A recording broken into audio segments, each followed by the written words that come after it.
നമ്മളിവിടെ ഉണ്ടാക്കിയിരിക്കുന്നത് നല്ല അടിപൊളി ഒരു പ്രോൺസ് റോസ്റ്റാണ്. കണ്ടില്ലേ, ചപ്പാത്തിയുടെയും ചോറിൻ്റെ ഒക്കെ കൂടെ കഴിക്കാൻ പറ്റുന്ന ഒരു അടിപൊളിയായിട്ടുള്ള ഒരു പ്രോൺസ് റോസ്റ്റ്. അതും കൂടുതൽ ടൈമൊന്നും വേണ്ട, നമുക്കൊരു 10 മിനിറ്റ് കൊണ്ട് തന്നെ തയ്യാറാക്കി എടുക്കാൻ പറ്റും ഈ ഒരു പ്രോൺസ് റോസ്റ്റ്. അപ്പം ഈ ഒരു റെസിപ്പി നമുക്ക് എങ്ങനെയാണ് ഉണ്ടാക്കുന്നതെന്ന് നോക്കിയിട്ട് വരാം. പ്രോൺസ് റോസ്റ്റ് ഉണ്ടാക്കാനായിട്ട് ഇതുപോലുള്ള പ്രോൺസ് ഞാൻ എടുത്ത് വെച്ചിട്ടുണ്ട്. കഴുകി വൃത്തിയാക്കിയ പ്രോൺസാണ്. ഇത് ഇത്തിരി വലിപ്പം കൂടുതലുണ്ടായതുകൊണ്ട് ഞാനിത് ജസ്റ്റ് ഒന്ന് കട്ട് ചെയ്ത് ഒരു 3-4 പീസാക്കി ഇടാൻ പോവാണ്. ഇതുപോലൊന്ന് കട്ട് ചെയ്ത് കൊടുത്താൽ മതി. എൻ്റെ നടുക്കത്തെ ആ നാരുമൊക്കെ കളഞ്ഞതാണ്. ജസ്റ്റ് ഒന്ന് 3-4 ആയിട്ട് കട്ട് ചെയ്യാം, വലുതായതുകൊണ്ട്. ഇപ്പം നമ്മൾ ചെറിയ കൊഞ്ചോ അല്ലെ മീഡിയം സൈസൊക്കെ ആണെങ്കിൽ അങ്ങനെ തന്നെ ഇടാം, കുഴപ്പമൊന്നുമില്ല. ഇനി അടുത്ത നമുക്ക് ഇതിലേക്ക് വേണ്ടത്, ഞാൻ കുറച്ച് തേങ്ങാക്കൊത്ത് ഇതുപോലൊക്കെ നുറുക്കി വെച്ചിട്ടുണ്ട്. പിന്നെ കുറച്ച് ഇഞ്ചി വെളുത്തുള്ളി, അതായത് ഒരു 3-4 അല്ലി വെളുത്തുള്ളിയും ഒരു ചെറിയ കഷ്ണം ഇഞ്ചിയും, പിന്നെ ഒരു വലിയ സവാള ഇതുപോലെ അരിഞ്ഞ് വെച്ചിട്ടുണ്ട്. പിന്നെ പച്ചമുളക്, പിന്നെ കറിവേപ്പില, ഇത്രയും അരിഞ്ഞ് വെച്ചിട്ടുണ്ട്. ഇനിയും വേണ്ടത് നമുക്ക് ഒരു വലിയ ടൊമാറ്റോടെ ഇതുപോലെ അരിഞ്ഞ് റെഡിയാക്കി വെക്കണം. ഉള്ളിയൊക്കെ വേണമെന്ന നേരം കൊണ്ട് നമുക്ക് ഈ ഒരു പ്രോൺസിനെ ജസ്റ്റ് ഒന്ന് മാരിനേഷൻ ചെയ്ത് വെക്കാം. ഒരു 5-10 മിനിറ്റ് വെച്ചാൽ മതി. അതിന് വേണ്ടി കുറച്ച് മഞ്ഞൾപ്പൊടിയായിട്ട് കൊടുത്തിട്ടുണ്ട്. അടുത്തതിലേക്ക് കുറച്ച് നമുക്ക് ഉപ്പൊന്ന് ഇട്ട് കൊടുക്കാം. നമുക്ക് ഇട്ട് കൊടുക്കാനുള്ളത് ഒരു ടീസ്പൂണോളം പെപ്പർ പൗഡർ ഇട്ട് കൊടുക്കുന്നുണ്ട്, കുരുമുളക് പൊടി. ഇതെല്ലാം കൂടെ നന്നായിട്ടൊന്ന് മിക്സ് ചെയ്ത് വെക്കാം.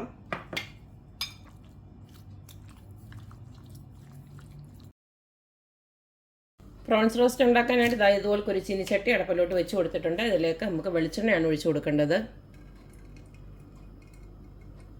എണ്ണ ചൂടായി വരുന്നുണ്ട്. ആദ്യം തന്നെ നമുക്ക് തേങ്ങ കൊത്തൊന്ന് ഇട്ട് കൊടുക്കാം.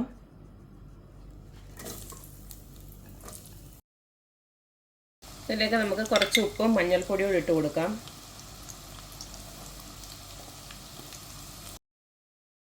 തേങ്ങ ചെറുതായിട്ടൊന്ന് മൂത്ത് വരുന്നുണ്ട്. നമ്മുടെ അരിഞ്ഞു വെച്ചിരിക്കുന്ന ഇഞ്ചിയും വെളുത്തുള്ളിയോടെ അങ്ങോട്ട് ഇട്ട് കൊടുക്കാം.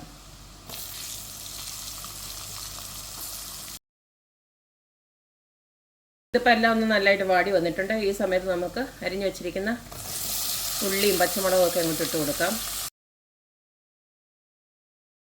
ഉള്ളിയെല്ലാം ഇതുപോലൊക്കെ വാടി വരുന്നുണ്ട്. നമുക്ക് തീ ഒന്ന് ചെറുതായിട്ടൊന്ന് കുറച്ച് വെച്ചുകൊണ്ട് പൊടികളൊക്കെ ഒന്ന് ഇട്ട് കൊടുക്കാം. ആദ്യം തന്നെ എരിവിന് ആവശ്യമായിട്ടുള്ള മുളക് പൊടി, ഞാനിപ്പോൾ കാശ്മീരി ചില്ലിയാണ് യൂസ് ചെയ്യുന്നത്. ഇത് 2 ടീസ്പൂൺ അങ്ങോട്ട് ഇട്ട് കൊടുക്കുകയാണ്. അടുത്തത് നമുക്കൊരു 1.5 ടീസ്പൂണോളം മല്ലിപ്പൊടി ഒന്ന് ഇട്ട് കൊടുക്കാം. ഒരു 1/2 ടീസ്പൂണോളം ഗരം മസാല ഇട്ട് കൊടുക്കാം.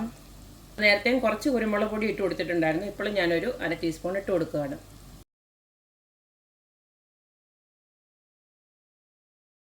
ഈ പൊടിയെല്ലാം ഒന്ന് ചെറുതായിട്ടൊന്ന് മൂത്ത് വരുന്നുണ്ട്. നമ്മൾ നേരത്തെ അരിഞ്ഞു വെച്ചിരുന്ന തക്കാളി ഉണ്ടല്ലോ, അതുകൂടെ അങ്ങോട്ട് ചേർത്ത് കൊടുക്കാം. തക്കാളി ചെറുതായിട്ടൊന്ന് വാടി വരുന്നുണ്ട്. നമ്മൾ നേരത്തെ റെഡിയാക്കി വെച്ചിരുന്ന പ്രോൺസ് അല്ലേ, അതങ്ങോട്ട് ഇട്ട് കൊടുക്കാം.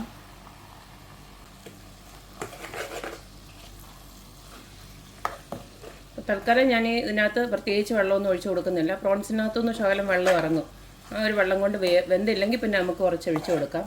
അടച്ചു വെച്ചൊന്ന് വേവിക്കാം. നമ്മൾ എക്സ്ട്രാ വെള്ളമൊന്നും ഒഴിച്ചു കൊടുത്തിട്ടില്ല. എന്നാൽ കൂടെ ഈ ഒരു പ്രോൺസിൽ നിന്ന് ഇറങ്ങിയ വെള്ളം ഉണ്ടല്ലോ, അത് നല്ലതായിട്ടുണ്ട്. അതുകൊണ്ട് തന്നെ നമുക്കിനി എക്സ്ട്രാ വെള്ളമൊന്നും വേണ്ട. ഈ ഒരു പരുവത്തിനാണെങ്കിലും നമുക്ക് നമ്മുടെ ചപ്പാത്തിയുടെ കൂടെ നല്ല അടിപൊളി കോമ്പിനേഷൻ ആയിരിക്കും. എനിക്ക് ഇച്ചിരി കൂടെ ഡ്രൈ ആക്കാൻ വേണ്ടിയിട്ട് ഞാൻ ഇനി ഒന്ന് തീ ഒന്ന് നല്ലതായിട്ട് കൂട്ടിയെടുത്ത് ഒന്നുകൂടെ ഒന്ന് ഡ്രൈ റോസ്റ്റ് ആക്കി എടുക്കാൻ പോവുകയാണ്. ഓൾറെഡി ഇപ്പം നമ്മൾ 5 മിനിറ്റോളം കഴിഞ്ഞു. അപ്പോൾ നമ്മുടെ പ്രോൺസൊക്കെ നല്ല ഫൈനായിട്ട് വെന്തിട്ടുണ്ട്. ഈ ഒരു സമയം നമുക്ക് വേണമെങ്കിൽ സ്റ്റവ് ഓഫ് ചെയ്യാം. ഞാൻ ഇച്ചിരി കൂടെ ഒന്ന് വറ്റിച്ചെടുക്കുകയാണ്.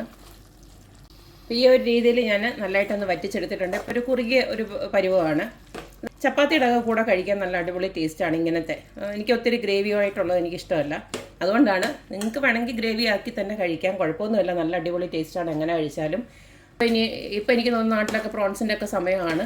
എന്തായാലും എല്ലാവരും ഇതൊക്കെ ഒന്ന് ഉണ്ടാക്കി നോക്കുക. ചപ്പാത്തിക്കും ചോറിനൊക്കെ പറ്റിയൊരു അടിപൊളി കോംബോ ആണ്. എന്തായാലും എല്ലാവരും ട്രൈ ചെയ്യുക, അഭിപ്രായങ്ങളൊക്കെ അറിയിക്കുക. അപ്പോൾ എപ്പോഴും പറയുന്ന പോലെ തന്നെ എൻ്റെ റെസിപ്പീസ് ഇഷ്ടമുള്ള എല്ലാവരും please like, share and subscribe. അപ്പോൾ ഇനി ഒരു അടിപൊളി വീഡിയോ ആയിട്ട് വരുന്നവരേക്കും ബൈ.